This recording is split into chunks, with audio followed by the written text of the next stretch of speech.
What's going on, Clips fans? We are Clips and Dip. I'm William Updike. Joining me is Charles Mockler from A Moving Vehicle.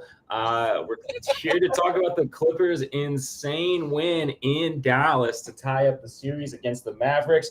No Kawhi Leonard in this one, which is maybe better than getting 40% of a Kawhi Leonard. But we were able to have PG and Kawhi step up PG and Harden step up in a huge way.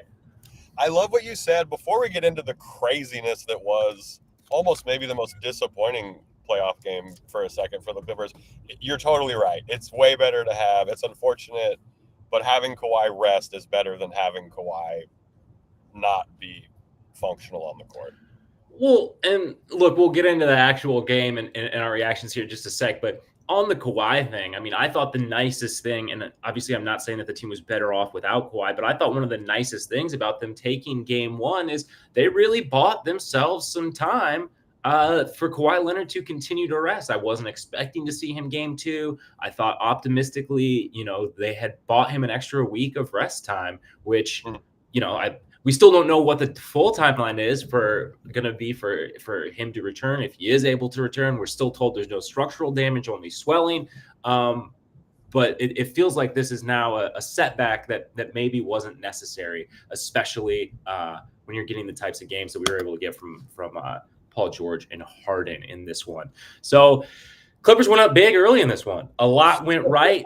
Dallas went 0 for 10 for their first 10 3-point attempts, which is super, super brutal. Again, this is one of those situations where, as much as I'd like to, I can't obviously credit all of that to the Clippers defense, especially given how the Mavs were eventually able to regain a lead in this one in, what was just in classic Clippers fashion, a high type of stress and anxiety game.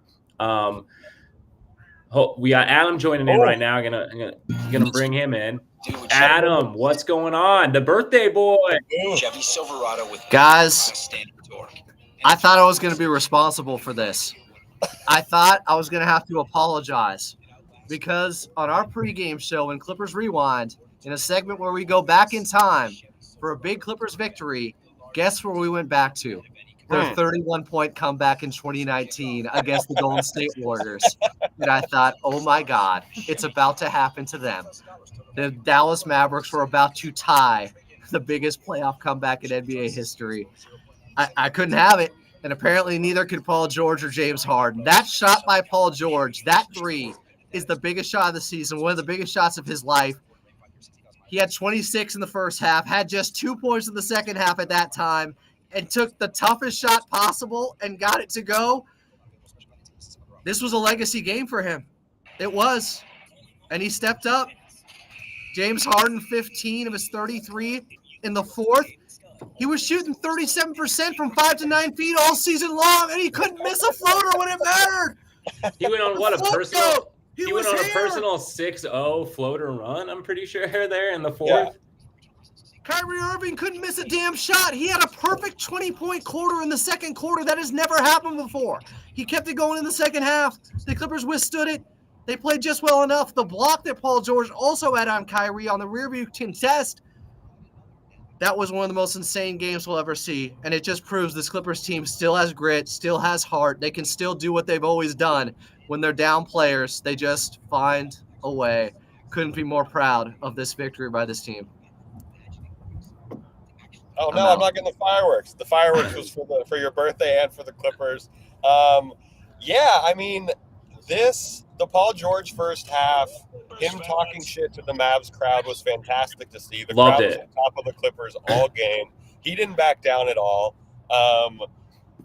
We'll talk about Russ maybe in a few. That wasn't necessarily the best performance from Russ. Harden and Paul George, for two guys who we talk about the narrative of contracts coming up and all that good stuff, this whole series, James Harden has showed he needs a multi-year contract. Paul George is doing a little bit better after the first half of today. But, yeah, like Adam said, I need to see at least two of these games. I need to see at least 2 30 balls from Paul George. We had talked about after the second game, I believe, in the series of when's it finally going to happen? Who's going to be the Clipper to break the 30-point barrier? And we got them both in this one with Paul George and James Harden. So It's nice to see the offense coming together.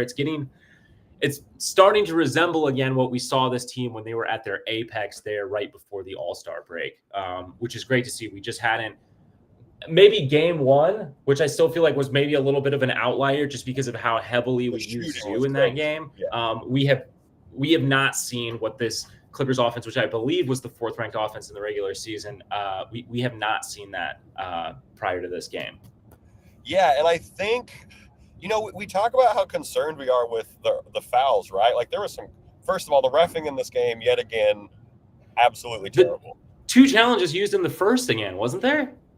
Yeah, there were. So it was absurd. Yeah, because the refs can't get shit right. But despite the foul trouble for pretty much the most important Clippers, right? Like Zoo, Man, and Harden all had 4 fouls at one point. They're still able to battle back with this stuff. They're not letting the poor reffing get into their heads, which I really respect. And like Zoo last game, 2 fouls early, none for the rest of the game. That was good to see. That being said, we hope that stops in game 5 because we don't need to keep pressing this early foul luck that we've been having a little bit. Yeah, I agree 100%. Darren Edgecombe just came back to life. That was incredibly stressful. Come on. Oh, the cat is making moves. Cat's driving me fucking crazy right now. Yeah, that'll happen. Other than Paul George and Harden, who are you looking at for maybe your favorite player from this game? I mean, probably either Big Zoo or Norm Powell. He didn't have the scoring explosion that he did there in Game 3, but the points that he scored were all sort of momentum things. The only drawback is that defensively he was especially bad in this one. Some of the fouls. Oh, and we didn't talk about this yet either. That Russ foul on the inbounds before the ball was even tossed in, I thought was like sort of inexcusable. Another down game from Russell Westbrook, in my opinion. I mean, yeah, you're totally. I'm going to go ahead and share that opinion with you. It was super, just uncomposed, and obviously the crowd's been crazy for him. But it's like, come on, man! Like we don't need this little ticky tacky shit. T-Man is getting a lot of love in here, so we should talk about that because even the broadcast was pointing out like how well he's done on Luka, which obviously you're not going to stop everything. It's just about getting the effort out there, staying like playing him close, and not giving up any easy buckets. And Terrence Mann, incredible today. My only real criticism is we just saw some of that indecisiveness offensively kind of rear its head again. Passed up, I think, 2 open threes into possessions that ended up turning into pretty ugly possessions when there was like a real clear cut way to score. So That's one of those things that I'm surprised that we're still kind of working through. Maybe that just has to do with fatigue and pressure. I'm not really sure, but yeah. Oh, X-Mongo Projects with a hot one. Playoff starter Amir still unbeaten. Love Amir back in the starting lineup. I think that's the better way to go than going a little bit smaller with Norm. So I'm glad that Ty Lue got back to that. Yeah, and Ty Lue went small late, which was a little terrifying for me personally. It was just kind of like, oh, we're kind of going back to the comfort stuff, but it ended up working out, thankfully. The big thing is just the rebounding. I feel like with those lineups, like and obviously the scoring, like where it went so poorly in that game too was that small ball lineup could not score, and they were not getting rebounds. And obviously you're going to take a step back in rebounding, but it becomes much more about effort and just getting jerseys in the restricted area, being really aggressive on getting those rebounds. And this time a lot more shots were falling down. We did have, what did the Mavs have in the fourth there? I think they had like a 14-2 run where things got a little dicey. I liked what Ty Lue said in the huddle going into the fourth. Like, they went on a run. It doesn't matter how much we were up by. We win this quarter, we win the game, and they were able to do just that. We're getting some love for Mason Plumlee in the chat. Mason Plumlee, dude, hats off to Big Plum, because I have been not hyped on his play. But, I mean, 6, 4, and 3 from Mason Plumlee in 14 minutes. in a playoff game is as good as you're going to get from Mason Plumlee. It was fantastic to see. So yeah, shout out Mason Plumlee. I'm giving him his flowers.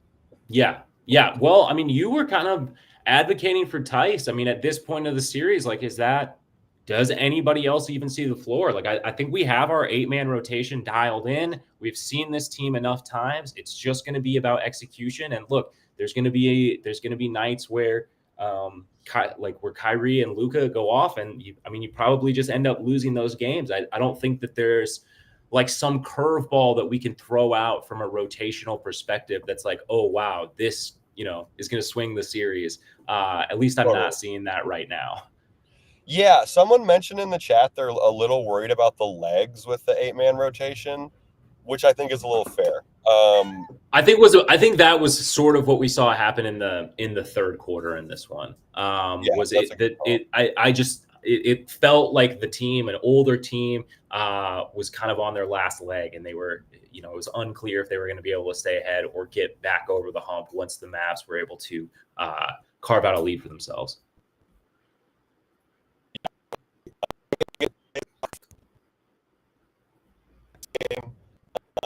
Against the Mavs.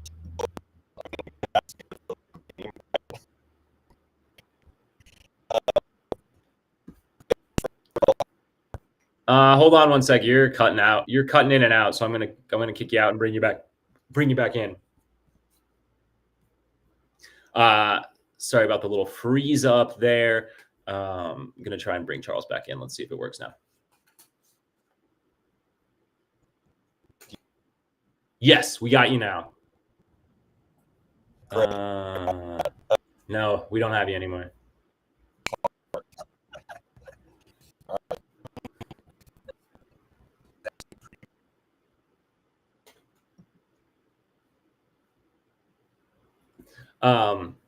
Anyways, circling back to this one.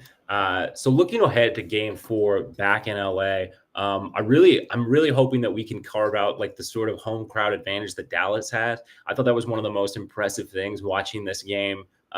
Even from the broadcast, like the Dallas fans they get it going. That building is insane. Hopefully the Clippers can do the same thing with the series returning to Los Angeles. Getting some notes on the officiating. I got to agree. This one has been so up and down. It's really, it's really been a little bit of a mystery.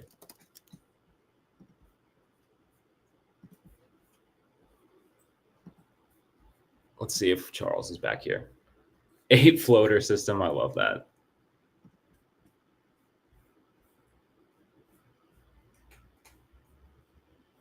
People saying Kyrie isn't that good. Kyrie was insane today. He went on such a tear. Chuck's out in Egypt. That's really funny. Pretty close. Plus,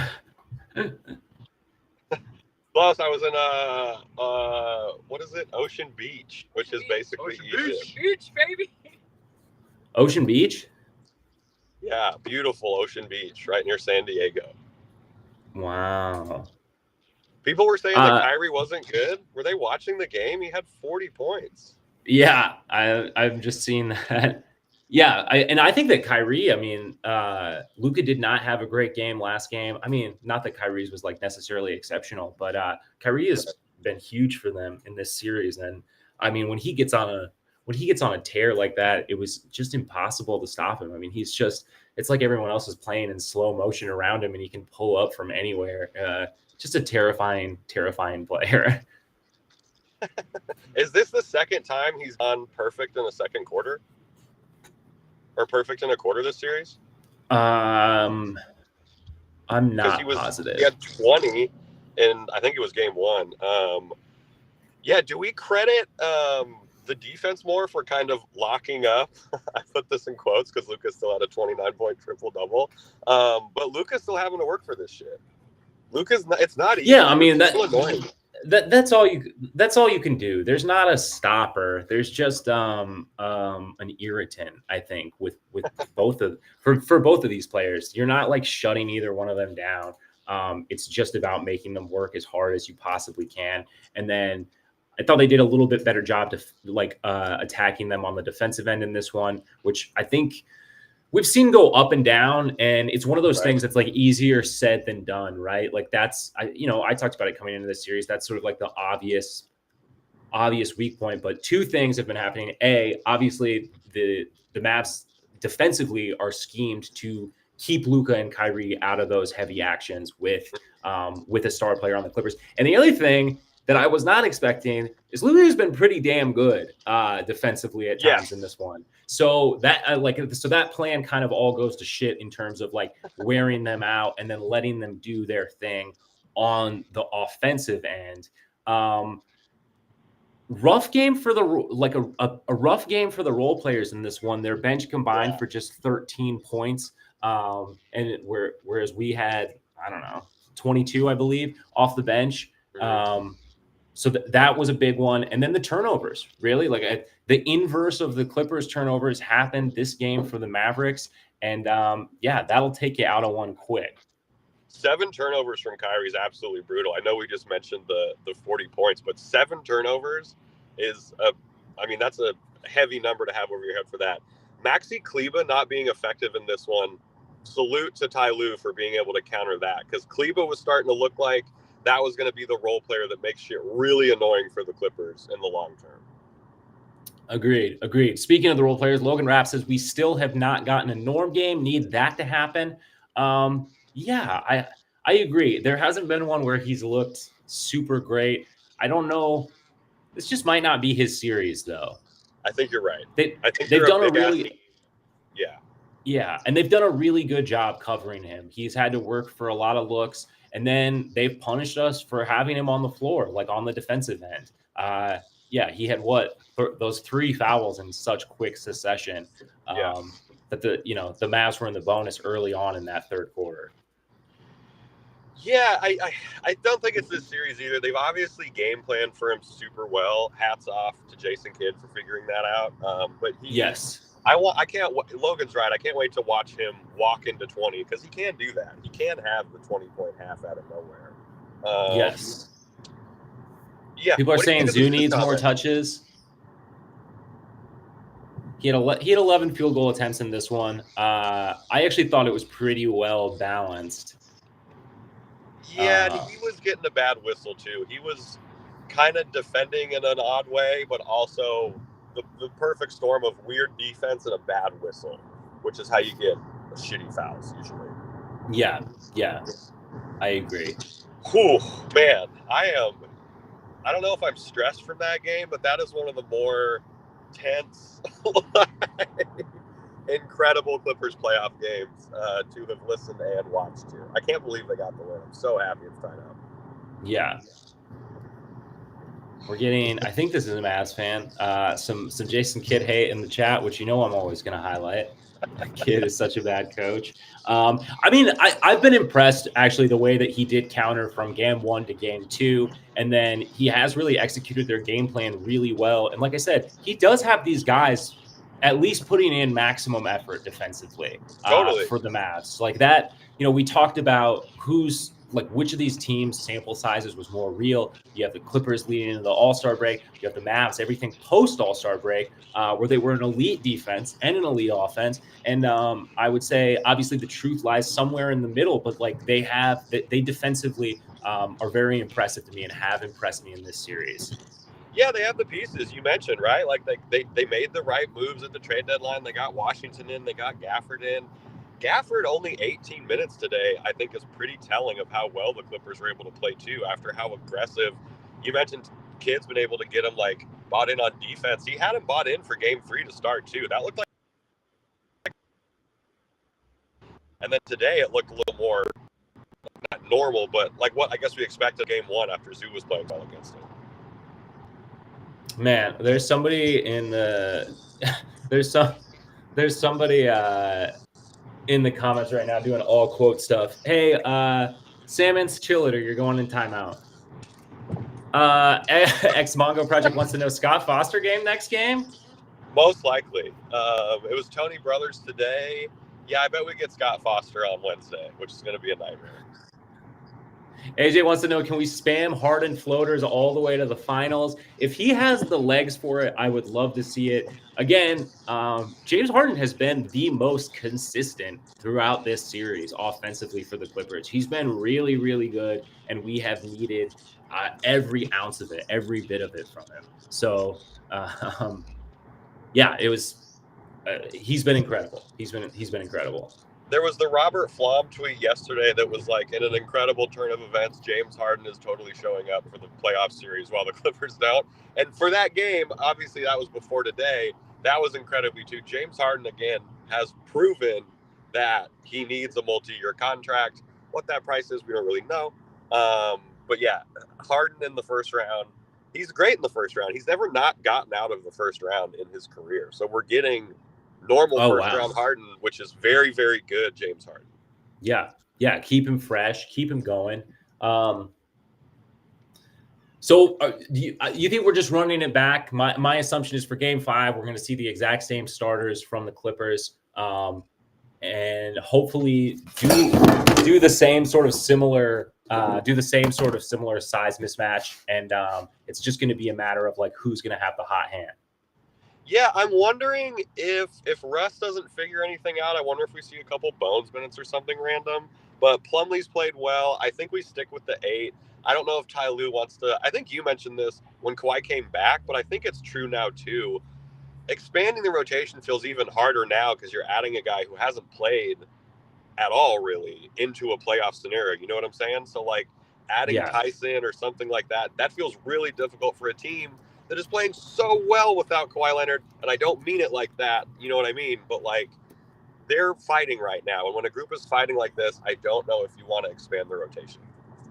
I just don't see any. I just don't see any utility to it, if I'm being honest with you. Right. Like what? Like who do you want on the floor? There's already some guys that I want to see less of on the floor, if I'm being perfectly honest. Sure. So and there's not, and it's not a situation where I'm like, oh, okay, so Harden has not been good, or sorry, Westbrook has not been good. Like who's the clear next man up on the bench? Because the answer is kind of nobody. Yeah, probably not Bones. The answer is just more minutes from Harden and PG, really. Like there's not too many more. That's the only anecdote, or the only antidote, rather. And I don't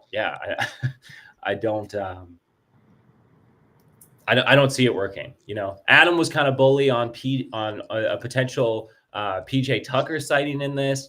I do not think that we're going to see that. That wouldn't help. That would help nobody. I totally agree. I hope we don't see that.